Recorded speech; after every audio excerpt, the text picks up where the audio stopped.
Welcome back to the show, everybody. Bang! Power Rangers Beast Morphers episode number 6. Hangar Heist. Yeah. Yeah. Beast Morphers, you get one of these. I have a feeling you're going to get more than these, but congratulations. Congratulations. Thank you for showing the world what it is that I appreciate about Gold Busters, because I have been waiting for this. Because, see, here's the thing that I've been doing that I didn't let nobody know about. I've been reading what you think. Because there's a lot of people who have watched only the Power Rangers their whole career. And I'm not sitting up here trying to get down on you. But I really wanted to see how you guys would comprehend and understand the slow burn early. That is Tokume Sentai Gold Busters. Because that show is a slow burn. And here's the reason that I understand.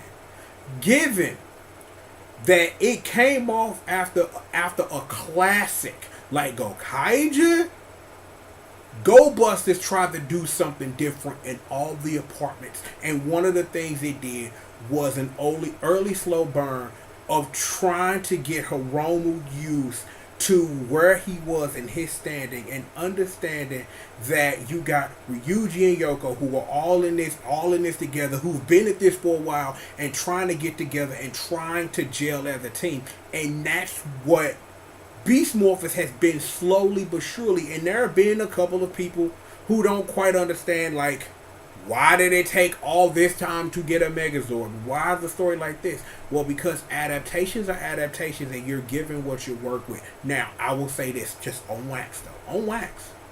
I appreciate all of the original fight footage that the show does because of what it's trying to do, and mainly because of Blaze and Roxy being in the game this early in the state that they're in versus what happened with Enter and Escape and Messiah ultimately, but we'll get to that another time.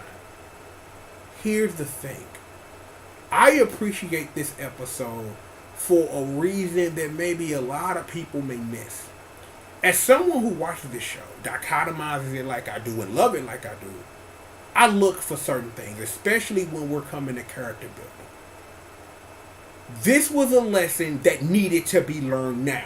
This was a lesson that needed to ultimately culminate in the understanding of a Megazord, because of the teamwork makes the dream work dynamic. Even though my boy Devin, aka Young Juice, has been doing nothing since episode 1 but putting in work, for someone who has been thrust into a leadership role, you needed to understand the most important facet of being a leader. Learning to take instruction. Here's the truth, internet, just so Uncle Triple can school you. There are no such thing as born leaders. Leadership is a skill learned. There are a lot of people who are born into leadership roles, but that don't necessarily mean because they born into a leadership role doesn't mean that they will take the lead properly. That's a skill that you learn. This is a skill that ever since the Rangers have accepted Devin as their leader, as a skill he's been slowly learning. That last episode was understanding your responsibility for the title you hold. That was important. Yeah. Daddy Mayor ain't feeling you right now because he don't know the truth. But you ultimately had to give up your car wash job because saving the day is a lot more important. Because who you gonna say washing a car? Swear. For real. In this, given that it's important to not only listen to your teammates, but also listen to those who have experience. That don't mean that if somebody's got some experience and they say something that you take it for gospel. But it's something that you should sit and consider. If we're going to have an Uncle Trunkle truth moment, let's have it. I am the man I am right now in front of this camera because not only did I understand that in order to be a leader, you got to learn to listen. I was willing to listen when nobody else was willing to. And because I learned those lessons early, it saved me a lot of heartache. It was still sometimes I had to get knocked over the noggin because I thought I knew better, or I thought that this was and it wasn't. You had to learn it, but it was a lot of stuff that I dodged in my youth because I had a lot of OGs.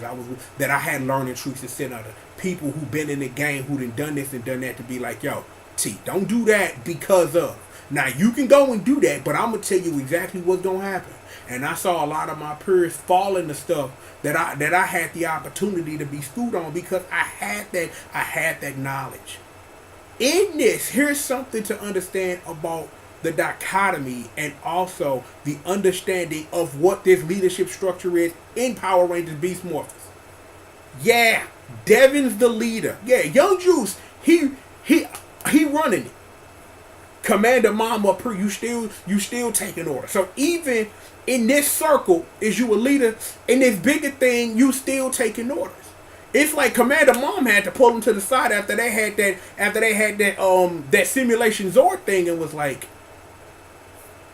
great leaders learn how to listen, to take orders. That your instincts are great. They are wonderful. They make for you being the best candidate to be the Red Ranger. However, listening to someone who's been there and done that, hell, putting it the way that the show did, listening to your teammates will be just as, if not more effective than thinking with this and feeling with that.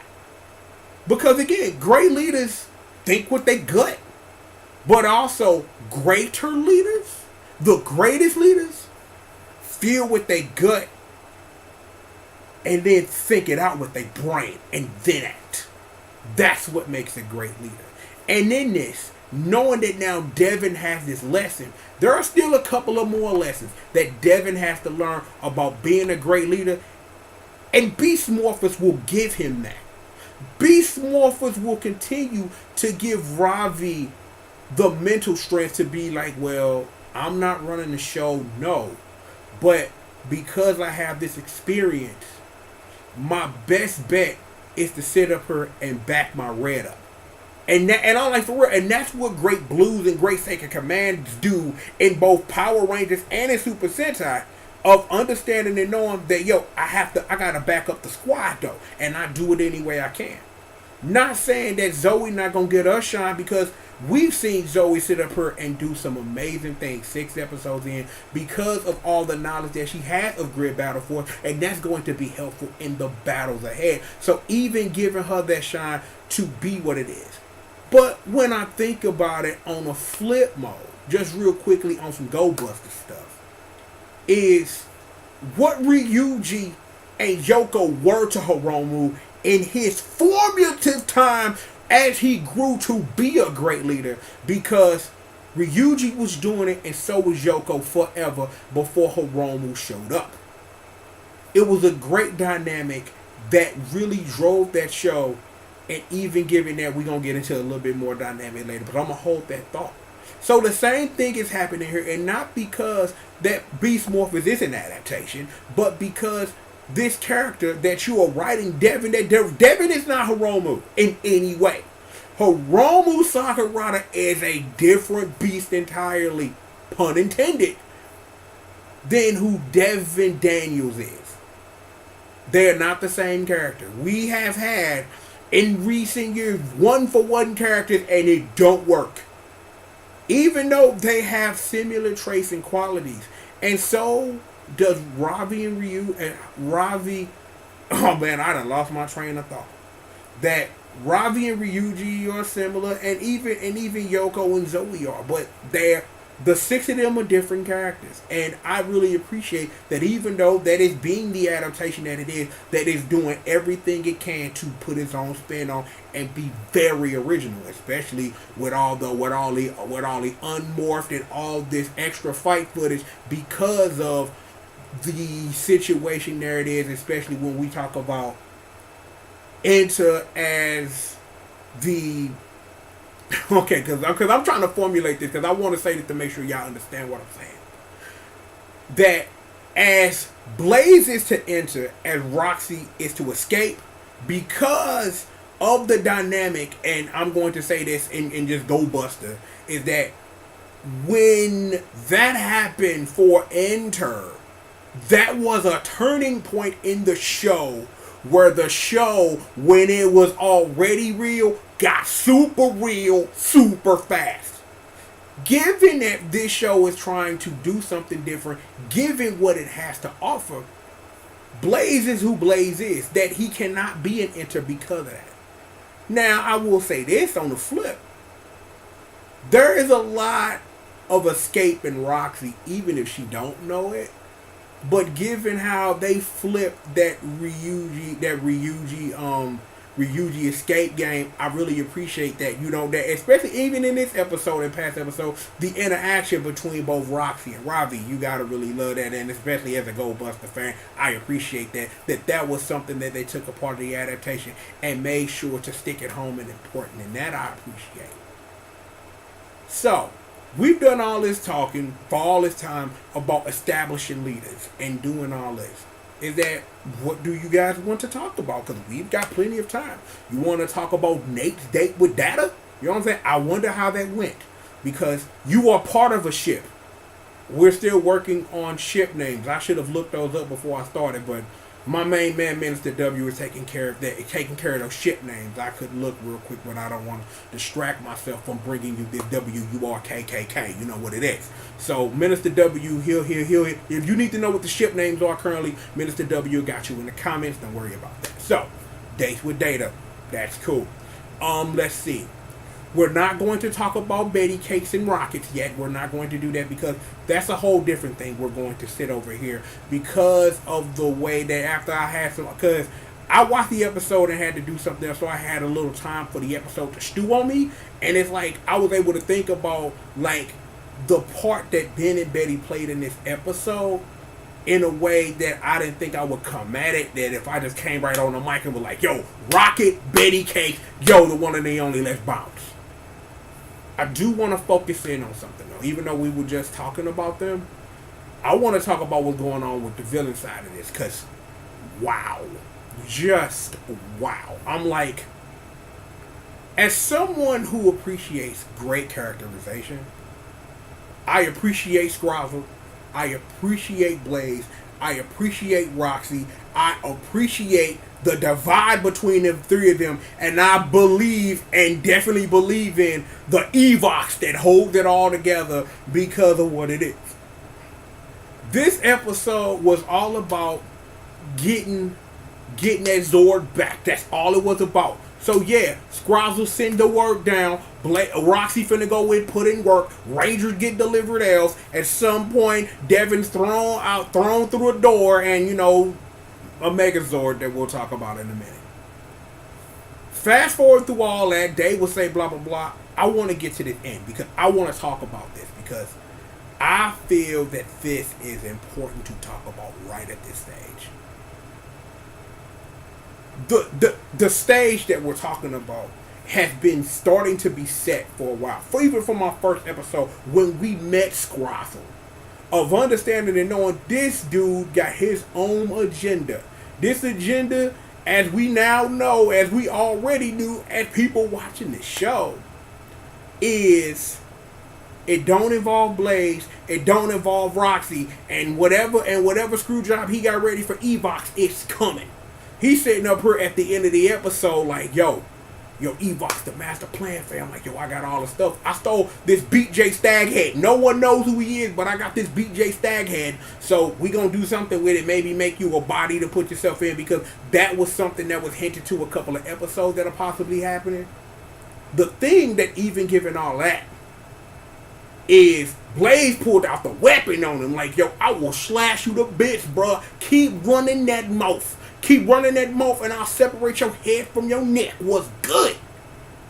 Even though I appreciate Blaze stepping up and putting in the work, to see that this dissension in ranks this soon, it spells great things for this villain side, because you know at least there's going to be some payoff. Whether that's Blaze and Roxy and their evil avatar form ultimately joining the good side, and then because this show is using original footage, that if there is a second season of Beast Morphers, is that the whole squad can be over there putting in work. You know what I'm saying? That, remember, we established very early on, Squaws was on the run from somebody. So we've got to screw Evox so new dude can come and be real threat, because credible threat. But the thing is, when does show get time to build credible threat of whoever Squaws was running from? Things of that nature. I appreciate, for real, honestly, that thinking about this episode, the coordination of the Evil Squad. Evil Squad coordinated. Like a rocket was flown into the air, and Ben and Betty put in the work like, yo, Power Rangers, get over here. And it's like, here's the thing, that one of the things that I thought about. I appreciate Ben calling the commander and telling the Power Rangers get to the spot. Because in the past, with your bulk and skull magnums, usually in an instance like that, they would try to stop the bad guy, not being properly equipped to stop the bad guy and taking a possible massive L. I have to applaud Ben for calling Commander Mom and being, yo, send the Power Rangers over here. Roxy's finna put in this work. I have to appreciate that, because for the archetype that represents in Power Rangers, that's a hell of a lot of growth for the writers to be. The thing to do is to not make this a comedy situation, but take this as Roxy is a legitimate serious threat running around with the monster of the day who can melt things at will. Yeah, good idea. Call the Power Rangers, get them to the spot, get Ghost. Oh, I guess this is the segue into that rocket.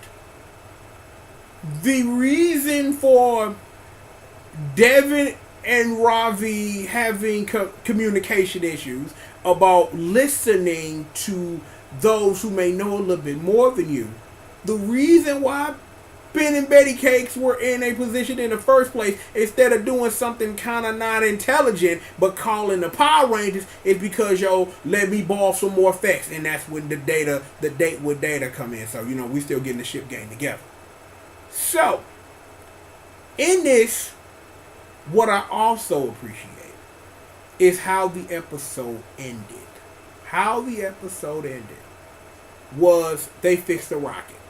You learn in the middle of the episode that was General Daddy's rocket, and they probably shouldn't have been playing with General Daddy rocket. Now, instead of wheeling the daddy out there to reprimand them or snitching or doing anything like that, Squad got together, rebuilt the rocket, and it was better than ever. Shout out to Eric Bischoff. But yeah, I appreciate that, that they are slowly building this familial relationship of, yeah, we know you messed up, but we the Squad, we got your back. I can respect that as character building. You've got to love things like that. I'm like, yo, that sat up here like, yo, that gave me a little feels right there. Like, yo, they sat up here like, yo, we got a surprise for you. I kind of knew what it was going to be. But for Zoe to sit up here and, bring them to the cut and be like, yo, surprise, we built the rocket for you, to be like, oh, we appreciate that. That's so sweet. Instead of treating them like dum-dums or something. Like, man, you broke that rocket. Your daddy going to get you. No. We take care of our own. Respect. You know what I'm saying? Respect for that. It is what it is. We should talk about a Megazord.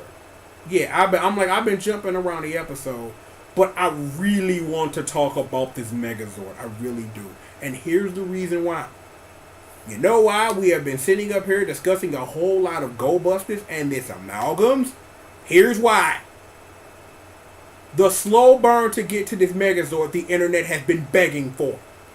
See, here's a fun fact. That Go Buster show I spent this whole review referencing.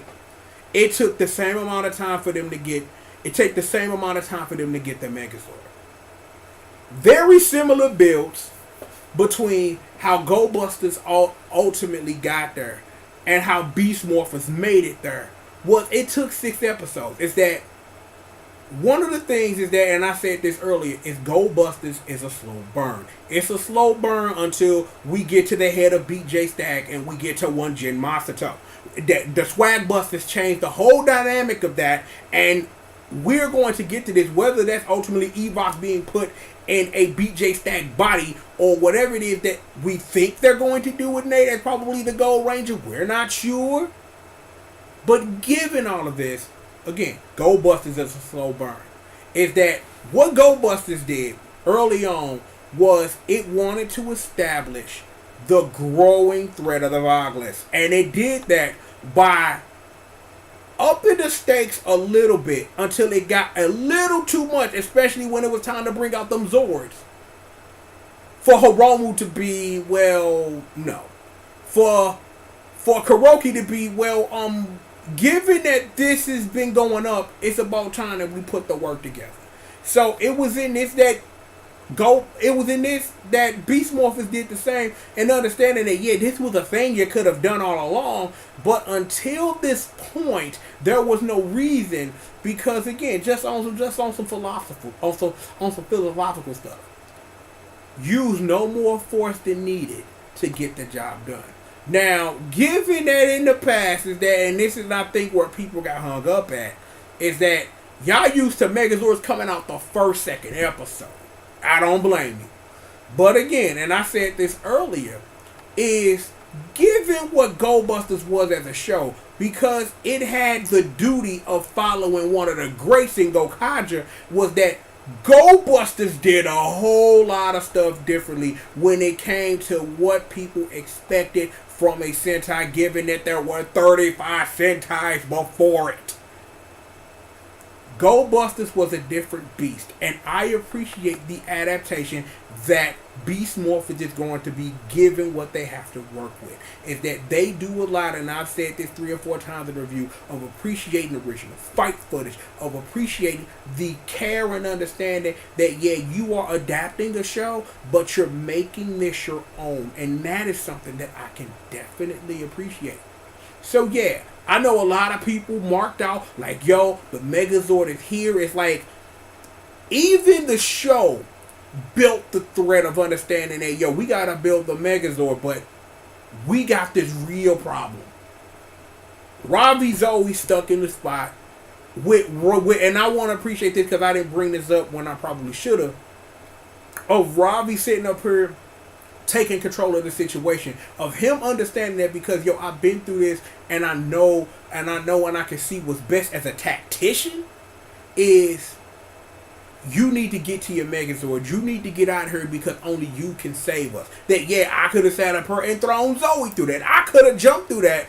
But you were the best choice for the situation, and understanding that tactics are important, children. Tactics are important, even in your daily and real life. Just putting that out there. So even given all that, and even the build up to the fight where there were two of them joints ready to go, that I can't handle this one on my own, bring out the guns. That you failed it in the simulation because you wouldn't take direction as a great leader should, but you ultimately learn by taking massive L's repeatedly about understanding that you need to listen to people who may know a little bit more than you, or in this instance, or in most instances that this show is going to bring up, from understanding the situation, how to best tactically handle it from a different point of view. Ultimately led to Megazords and L's delivered. They sat up here, went through the whole process, powering up the shields, doing everything, put them in a bubble, Dimension Crush! Well, that's not what that move is called in this show, but Goldbuster stuff, don't mind me. Look, this was a wonderful and great episode.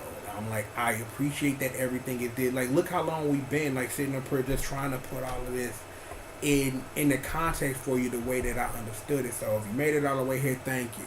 And if you made it all the way here, you know what time it is. Let me get together, man. Get it right.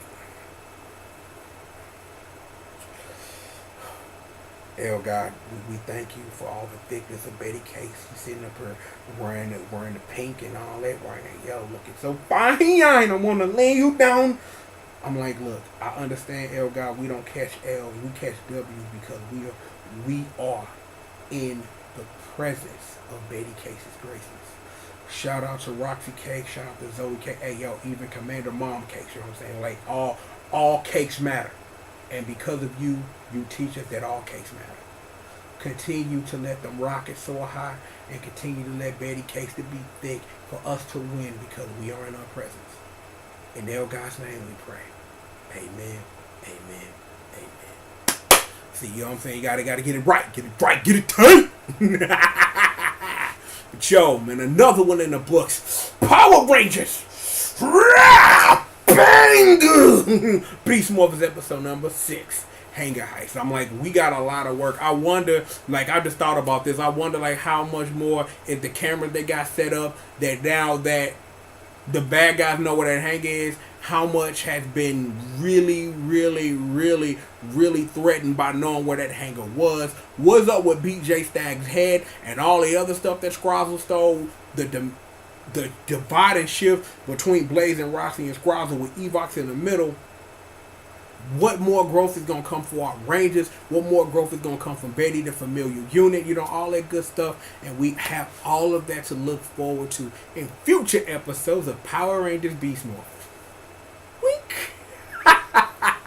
Look, seriously, yo, we have got more show for you. We got an action-packed lineup today, live right here on Team Jarrett TV. So please, sit back, relax, and stay tuned. If you've been through this whole thing, you don't know who I am, let me remind you. I am, of course, the one and the only, the triple, the G.O.D, a.k.a. Pastor L, a.k.a. the Lord of the L.A.B, a.k.a. Player Numero Uno El Jefe, a.k.a. Zitzu Leather J.R., the Boss Master King. You know what it is. Yo, got the whole squadron back there, the congregation, Hold Me Down, Squish Murder, and the crew always in the building. Betsy always putting in this work, and Janine sitting up here giving you everything she got to bring you this WURKKK. Please, please, please, please, please, I'm begging you.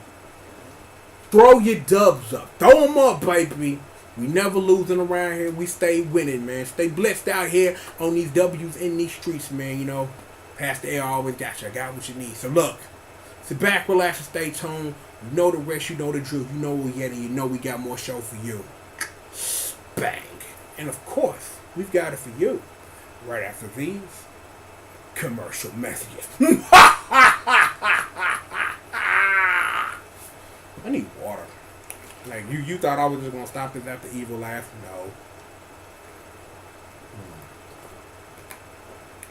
That's good. That's really, really good. But seriously, we've got an action-packed lineup for you today, and we've got it just for you right after these commercial messages.